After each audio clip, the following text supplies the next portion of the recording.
chocolate na hora da aula. Agora a aula vai começar, ele já começou aqui também. Que apareceu na gravação.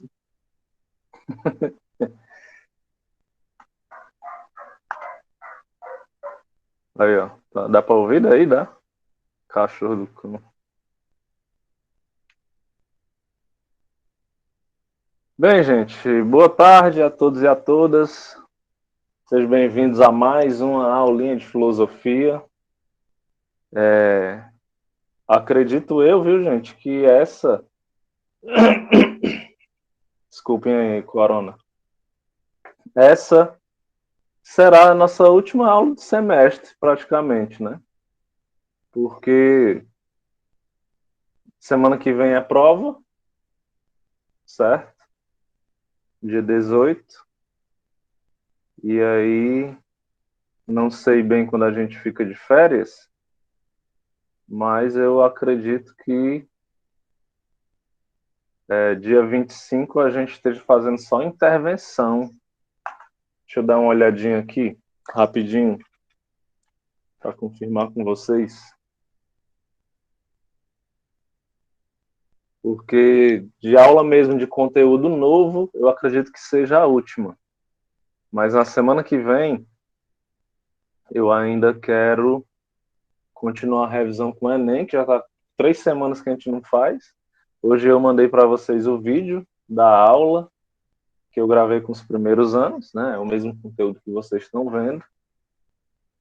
Mas não sei se vocês assistem. Eu acredito que a grande maioria não, né? Infelizmente. E aí a gente tem que fazer esse ao vivo porque é melhor. É menos pior, na verdade. Então, ó, aqui pelo nosso calendário, vocês podem ver aí, a gente tem aqui o dia 11 de 18, é a prova. No dia 25, quem já tiver passado por média já vai estar praticamente liberado, né, comigo, fazer só intervenção, mas a gente pode combinar de ter aula nesse dia, pensando no Enem, tá? E aí o semestre ele encerra no dia 30, que é uma quarta-feira. Então tá bem pertinho, vamos prestar atenção, vamos nos dedicar, né? Que faz parte, vale a pena. Então, pessoal, dando continuidade ao nosso assunto aqui, a gente vem falando um pouco sobre a política, vem falando um pouco sobre a formação do Estado moderno e já passamos por basicamente 2 autores. Falamos do Barão de Montesquieu, que falou aí a respeito da divisão dos poderes, e falamos também do filósofo inglês Thomas Hobbes, que tentou refletir um pouco a respeito do porquê do Estado ter sido criado, né? Tentou imaginar como era antes do Estado, como era antes das leis, como era antes da Constituição, para tentar perceber quais são os pressupostos, as premissas, aquilo que é o alicerce da criação do Estado. Nós vimos que em Thomas Hobbes, de acordo com ele, né, no estado de natureza, sem a presença do Estado, sem a presença da lei, das regras, da Constituição, nós viveríamos numa guerra de todos contra todos, afirmando inclusive que o homem seria mau por natureza, ou o lobo do próprio homem, como ele mesmo diz. Porque, de acordo com o seu pensamento, no estado de natureza, nós teríamos uma liberdade total, ao ponto de que, quando a nossa necessidade entrasse em conflito, ou seja, quando 2 pessoas ou mais quisessem a mesma coisa, elas iriam lutar até a morte para conseguir aquilo. Então, era uma comunidade muito instável, né? Era um agrupamento violento, em que as pessoas elas se destruíam por coisas bestas. Então, nesse sentido, Hobbes vai afirmar que foi necessário um pacto, um acordo, um contrato social, onde cada um de nós decidiu abrir mão de parte dessa liberdade, ou seja, A partir desse momento, a gente não pode fazer tudo, a gente vai criar aqui umas regras, o que pode, o que é que não pode ser feito. Só que como a gente é ruim por natureza, como a gente nasce ruim, o Estado ele serve justamente para educar a gente, a escola, né, serve para educar a gente, a polícia para punir e as outras instituições para administrar a nossa vida, porque se não tivesse isso a gente metia o louco, para falar assim num bom cearense, né? É necessário criar para o Hobbes uma instituição onde a gente transfira poder, onde a gente dê para essa instituição poder total de nos observar, de nos julgar e de nos punir toda vez que a gente pisar fora do contrato. Né? Essa instituição deveria ter poder soberano e de poder punir qualquer pessoa. No entanto, uma condição fundamental é que essa instituição ela não seja punida por ninguém, porque dessa forma ela perderia a sua autonomia, de acordo com os argumentos de Hobbes. E aí ele comparou essa instituição ao Leviatã, que é um monstro mitológico, certo? Presente na Bíblia e presente em outras mitologias também. O Leviatã ele era um monstro marinho, enorme, gigante, que aterrorizava os navegadores. Então, para Thomas Hobbes, o Estado ele deveria ser como um Leviatã. Inclusive, Leviatã é o nome do livro onde Thomas Hobbes discorre, descreve um pouco mais a sua teoria sobre o contato social. Então, o Estado, o Leviatã, ele deveria garantir a segurança de todos, garantir a vida, porém, suas atitudes não poderiam ser questionadas. Se o Estado ele tivesse que tomar uma decisão cruel, muitas vezes violenta, para manter, para garantir a segurança, a vida das pessoas, ele não poderia ser questionado. Eu lembro que até o Rafael, na aula anterior, ele questionou que isso facilitaria a corrupção, né? Com certeza facilitaria, porque você não tem nenhum órgão regulador das atitudes do Estado, né? Então isso acontece e aconteceu e acontecerá nesses regimes absolutistas que beiram totalitarismo. Vocês podem perceber que nas ditaduras, a corrupção ela sempre foi escancarada, seja no Brasil ou em qualquer outro país. Autoritarismo e corrupção são duas coisas que andam lado a lado. Então, esse é mais ou menos o pensamento de Thomas Hobbes. Thomas Hobbes imaginava um político que tivesse centralizado nas suas mãos todo o poder, né, ao ponto de chefiar o Estado e de punir a qualquer pessoa, mas ele mesmo não poderia ser punido por ninguém. Ok? Entendido? Alguma dúvida, gente? Algum esclarecimento a respeito de Thomas Hobbes? Entendido. Quem quiser aprofundar um pouco mais, vocês podem procurar umas videoaulas no YouTube, né? Porque eu só estou fazendo aqui um resumo, o resumo do resumo do resumo, certo? Para que vocês tenham a noção e principalmente saibam identificar e diferenciar um teórico do outro.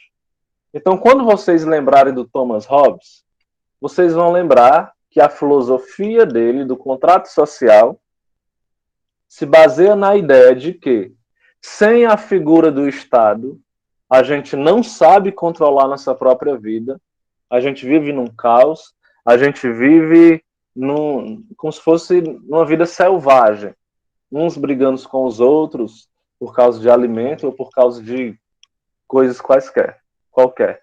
E aí, pessoal, somente a figura do Estado, a partir do momento que o indivíduo abre mão dessa liberdade, né, de parte dessa liberdade, só a figura do Estado, de maneira irrefreada, né, sem limites, mas somente essa figura seria capaz de colocar ordem na vida social.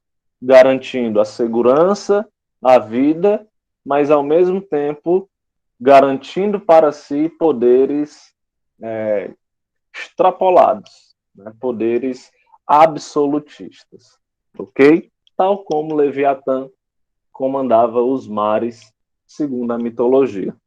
Beleza? Passando aqui, pessoal, para o nosso segundo autor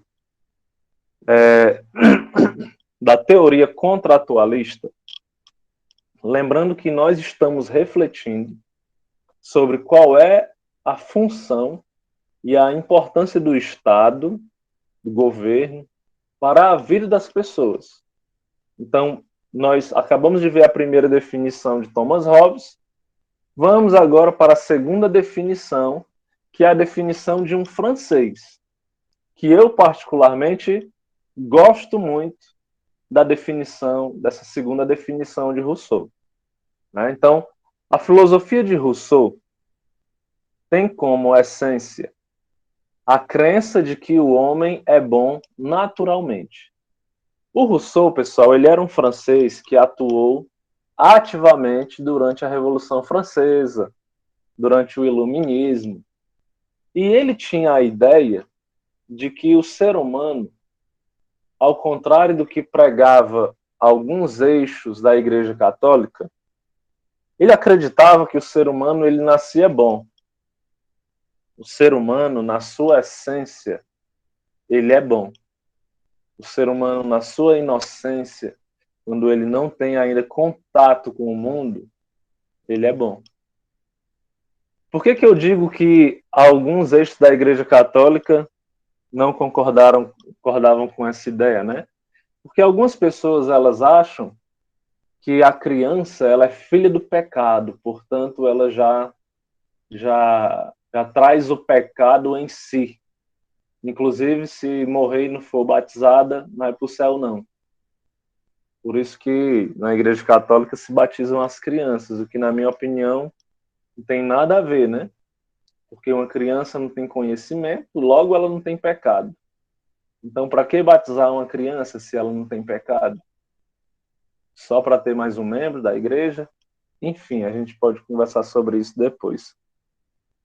Então, ao contrário do Thomas Hobbes, para o Rousseau, o ser humano ele nasce bom, ele nasce puro, ele nasce ingênuo, ele nasce sem preconceito, ele nasce sem...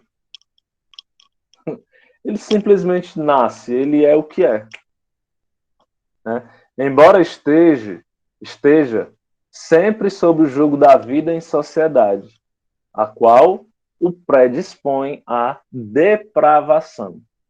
Então perceba, a maldade que existe em nós, certo? A maldade que existe em nós, ela se inicia a partir do momento que nós, na medida em que vamos crescendo e convivendo com as pessoas, é que essa maldade ela vai aflorando, ou o que o Rousseau chama de depravação. É a partir do momento que nós temos contatos com outros, principalmente com os adultos, né? Falando aí das crianças, principalmente com os adultos, é que esse processo de depravação começa. Ou vocês acham que a gente já nasce sabendo falar um palavrão? A gente não nasce, né? A gente aprende. E perceba que as criancinhas, elas são igual um gravador de celular, meu amigo. Se você falar alguma coisa perto de uma criança, rapidamente ela vai estar repetindo. Rapidamente. Então, se você tem um filhinho pequeno, um irmão pequeno, e você fala um palavrão perto dele, ele vai aprender. Vai aprender rapidamente. E aí tem uns pais que acham bonito, né? Colomin Rei, chama filho da puta, aí tomar no cu, não sei o quê. E os pais acham lindo, né? Assim, olha, que coisa linda, já aprendeu a falar, não sei o quê. Mas a criança está falando um palavrão. Né? A criança está falando um palavrão.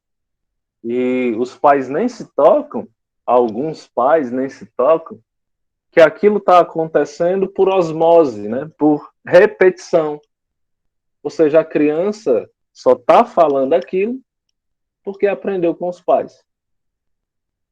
Então, perceba, Rousseau, através desse exemplo, ele está demonstrando que a maldade que existe no mundo, ela é uma maldade que é ensinada. Não é algo que brota do ser humano. Não é algo que brota. Não é algo que a gente já nasce com. É algo que a gente aprende com o tempo, na medida em que nós entramos em contato com esses agrupamentos sociais. Então, para Rousseau, o homem e o cidadão são condições paradoxais na natureza humana, pois é o reflexo das incoerências que se instauram na relação do ser humano com o grupo social, que inevitavelmente o corrompe. Então, na verdade, o Rousseau ele admite também que isso não é uma regra que se aplica para todo mundo. Porque tem pessoas que crescem num meio totalmente maluco, totalmente desestruturado e se tornam pessoas maravilhosas, muito bem educadas e tal. E tem outras pessoas que crescem num meio, né, crescem num meio totalmente favorável e se tornam pessoas altamente ruins. O Rousseau ele admite isso.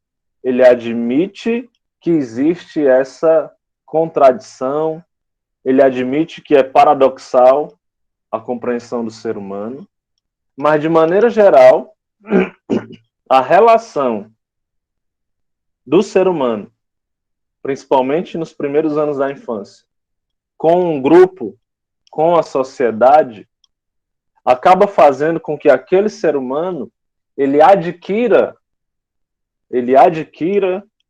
as características, o comportamento de quem ele convive. Se você pegar uma criança que mora aqui no Brasil, que tem, sei lá, 1 ano e meio de idade, 2 anos, e levar para os Estados Unidos, ela vai aprender a falar inglês, sem nem estudar. Sem nem estudar, só de ouvir.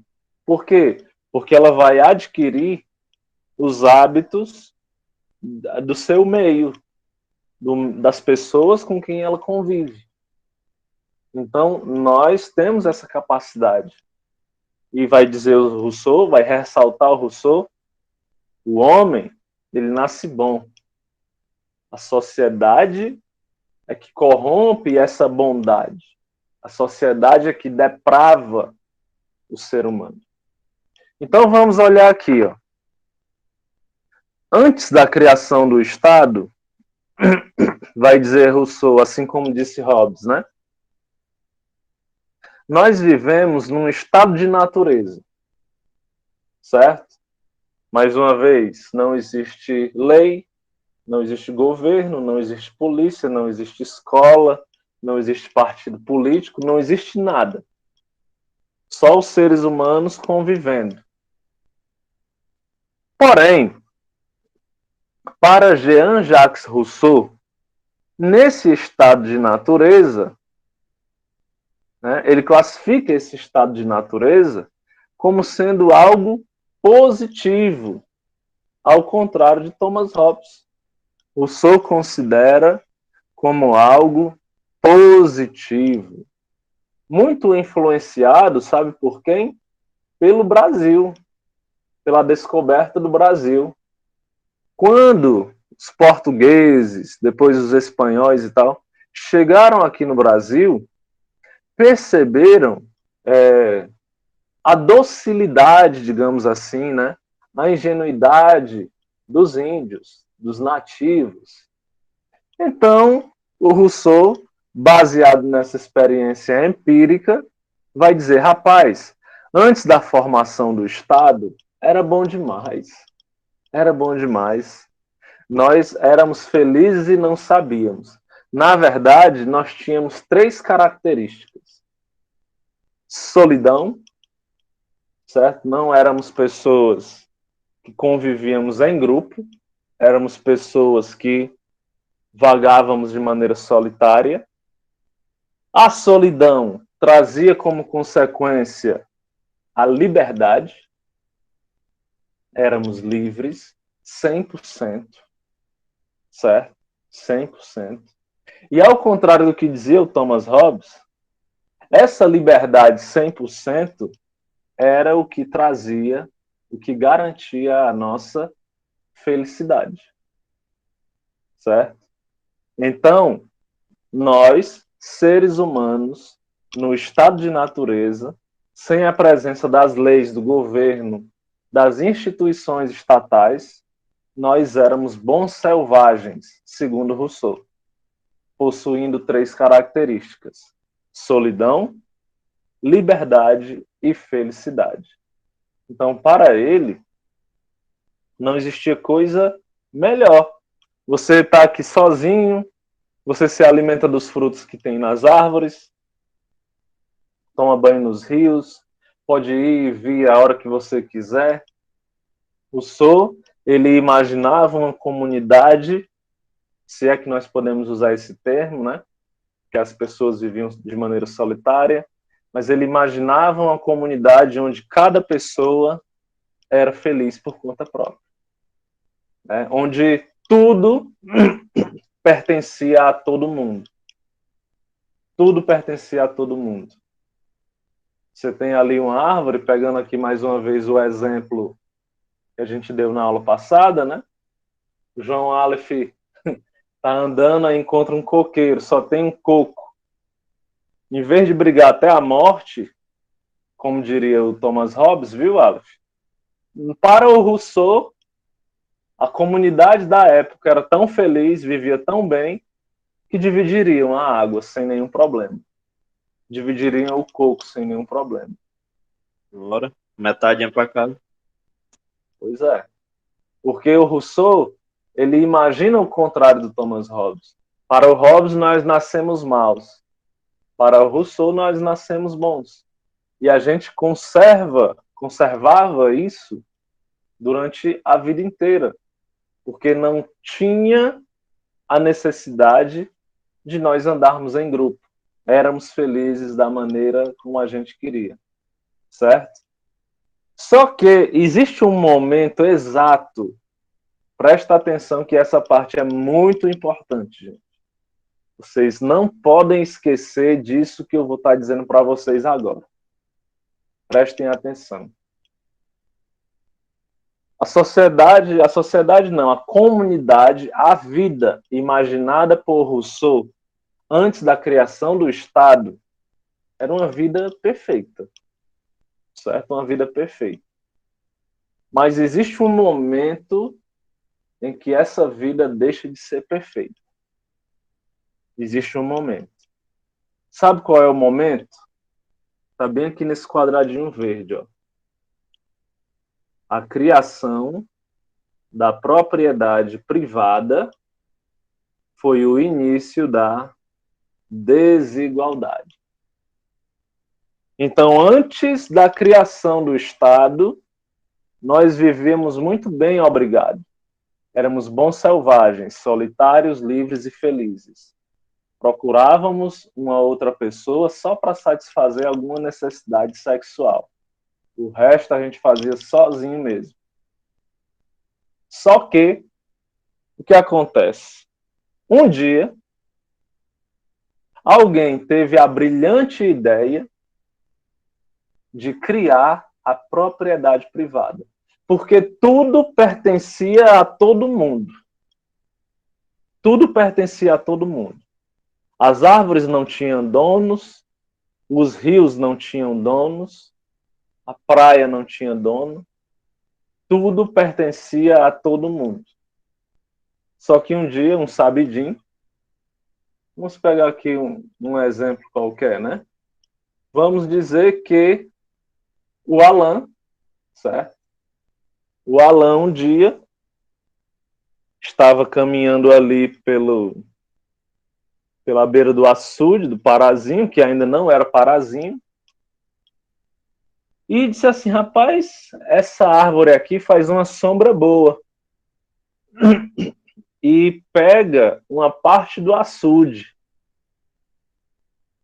Então o que é que eu vou fazer? Eu vou botar aqui uns pedaços de pau e vou marcar, e a partir de hoje, esse pedaço aqui é só meu. Ninguém mais pode entrar. E aí, na hora, a Isadora ia passando assim, perto. Né? Aí o Alan chamou a Isadora. Ei, Isadora, vem cá. Deixa eu te dizer. Esse pedaço aqui que eu marquei é só meu. Ninguém mais pode entrar e nem tomar banho aqui nessa parte do açude que eu marquei também. Aí a Isadora, beleza. Saiu. Aí passou o Luciano. O Alan falou a mesma coisa. Ó, esse pedaço aqui é só meu, viu? Ninguém mais pode aproveitar essa sombra aqui nem entrar no açude, é só meu. Beleza, o Luciano falou, né? E foi embora. Aí o Alan ficou, olha, macho, não é que deu certo? Não é que deu certo eu cercar aqui e dizer que era só meu? Acho que eu vou aumentar essa minha cerca aqui. Aí aumentou o dobro. E a galera continuava passando e o Alan continuou dizendo que aquele pedaço era só dele. Todo mundo foi acreditando. Até que um dia a, a Franciele estava passando por lá, ouviu o que o Alan falou e pensou, rapaz, vou pegar um pedaço para mim também. Aquele pegou, e tá todo mundo concordando, vou pegar um pedaço para mim também. Aí foi lá e cercou outro pedaço, maior do que o do Alan. Aí outro dia foi a Camila, foi lá, cercou outro pedaço. Aí foi lá o Davi e cercou outro pedaço. Até que chegou um ponto em que estava tudo cercado. Chegou um ponto em que você só podia transitar, você só podia andar no que era seu, entre aspas. Mas como é que uma coisa é sua se ninguém lhe deu, se você não comprou? Você se apossou. Você praticamente roubou. Por quê? Porque era de todo mundo. Aquilo que brotava da terra era de todo mundo. A terra era de todo mundo. O rio, o açude era de todo mundo. A árvore era de todo mundo. Foi a partir do momento que, no auge do nosso egoísmo, a gente começou a dizer, ao invés, né, de dizer que era de todo mundo, a gente começou a dizer, é meu. Foi a partir desse momento que a desigualdade começou. Vocês compreenderam, gente, o que eu expliquei aqui? Sim. Então, Ave mais. Se eu colocar na prova a seguinte questão. Para Rousseau, qual é a origem da desigualdade? Vocês vão colocar o quê? Assim, resumidamente.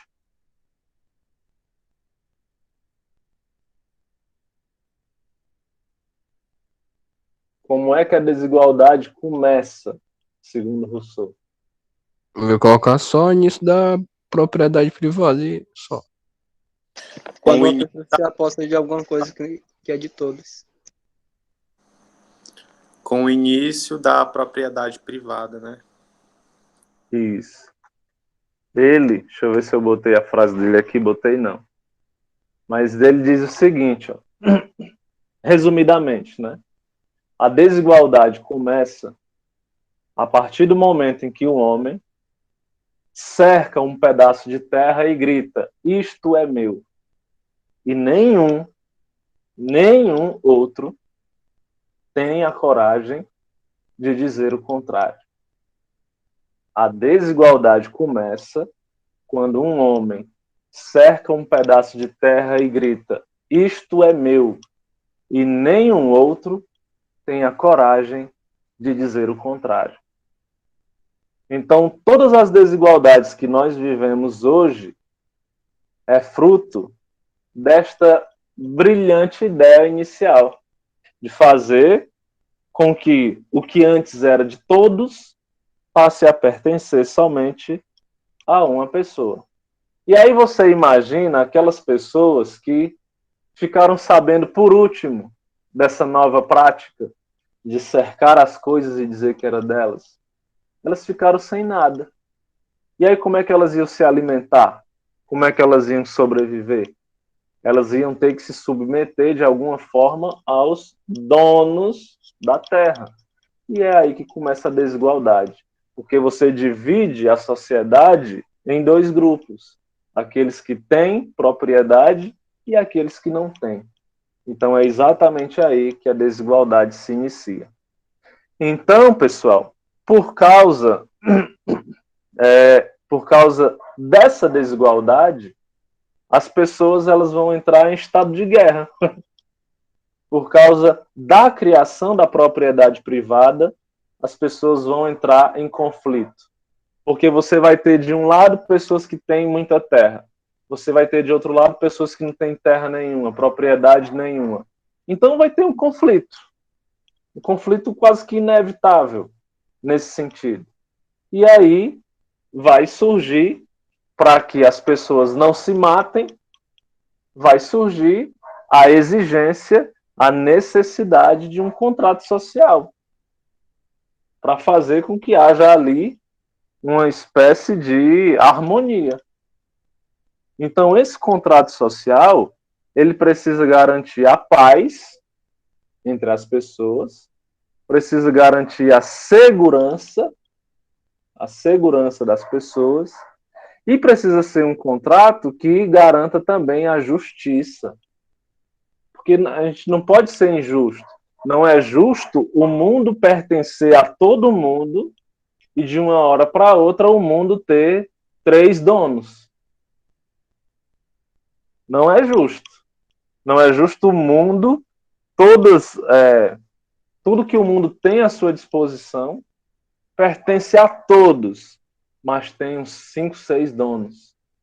Então, o contrato social pensado por Rousseau, ele deveria prezar a justiça.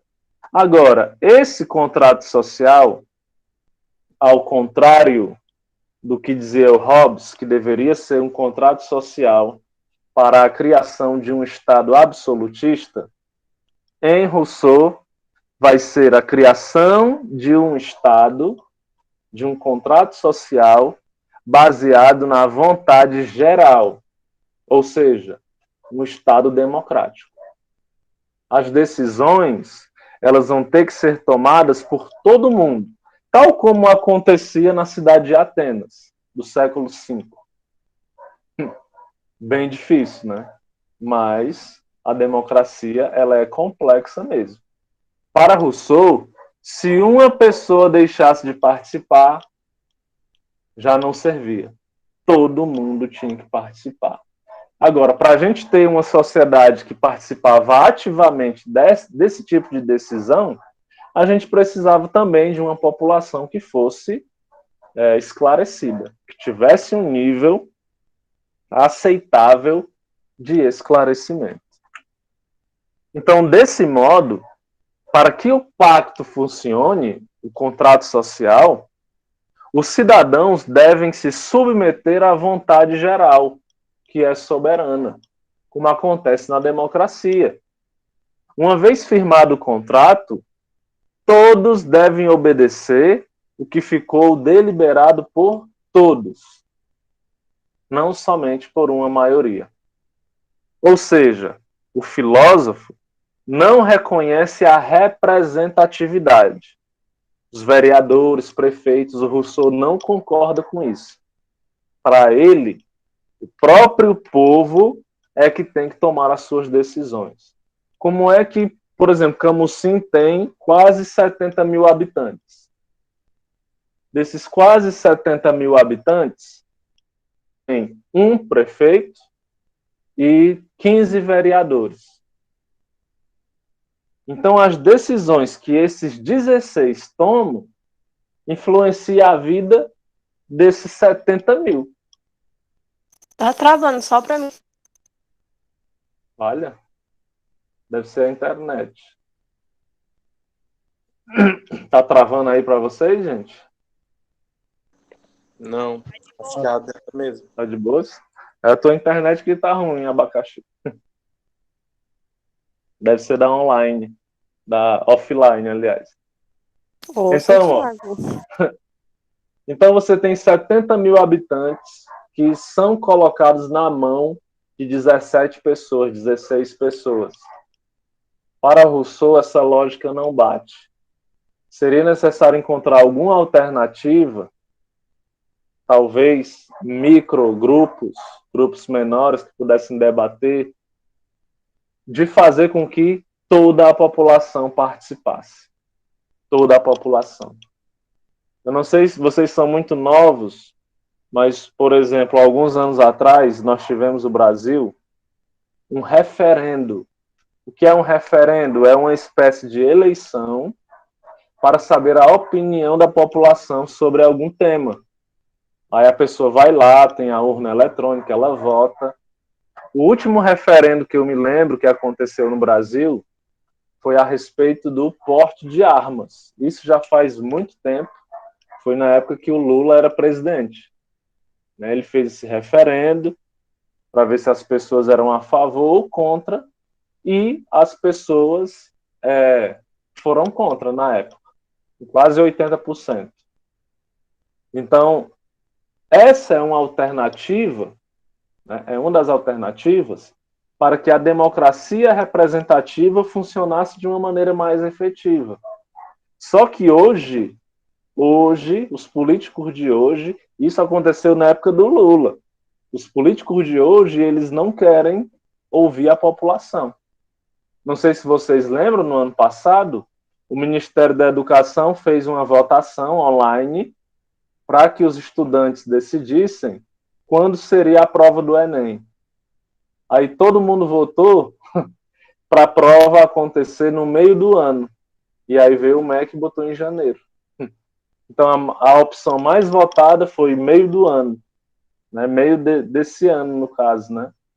E a galera do MEC, mesmo tendo ali a maioria, decidiu botar em janeiro. Ou seja, a opinião da população não vale nada. Por isso que o Rousseau está dizendo que o próprio povo é que deveria decidir o seu destino. Para ele, a soberania se exerce pela vontade popular, logo, pela participação direta do povo. Participação que não se resumiria a comparecer às urnas, por exemplo, mas em que cada cidadão tivesse participação efetiva nas decisões que afetem a comunidade. E aí um memezinho aqui, do Rousseau, né? A tendência do ser humano é ficar cuzão. Jean, não dá para escrever isso não. Tá bom, pois escreve aí. O homem nasce bom e a sociedade o corrompe. Ok? Nós temos aqui, gente, o terceiro filósofo, o John Locke, mas infelizmente não vai dar tempo a gente ver porque só faltam 3 minutos. Então é o seguinte, vocês vão estudar para a prova somente até o Rousseau, tá bom? Ó, daqui do primeiro slide até o Rousseau. O John Locke a gente deixa para a nossa última aula, tá bom? A nossa última aula vai ser depois da prova no dia 25. Aí a gente faz um resumão das 3 teorias e vocês podem observar aqui no slide, ó, que existe uma tabela. Eu queria que vocês copiassem essa tabela no caderno, tá bom? Porque aqui é o resumo. Se você estudar só a tabela, já dá para você ter uma noção bem legal para o Enem, tá bom? Então a gente encerra por aqui. No dia 25, a gente se encontra nesse conteúdo aqui para a gente finalizar. Beleza? Alguma dúvida, Beleza. pessoal? Comentário? Não. Não. Tchau. Show. Então, mais tarde, eu vou disponibilizar essa aula aqui para vocês e disponibilizarei também a aula dos primeiros anos, que é sobre Sócrates, para vocês revisarem também, ok? Não esqueça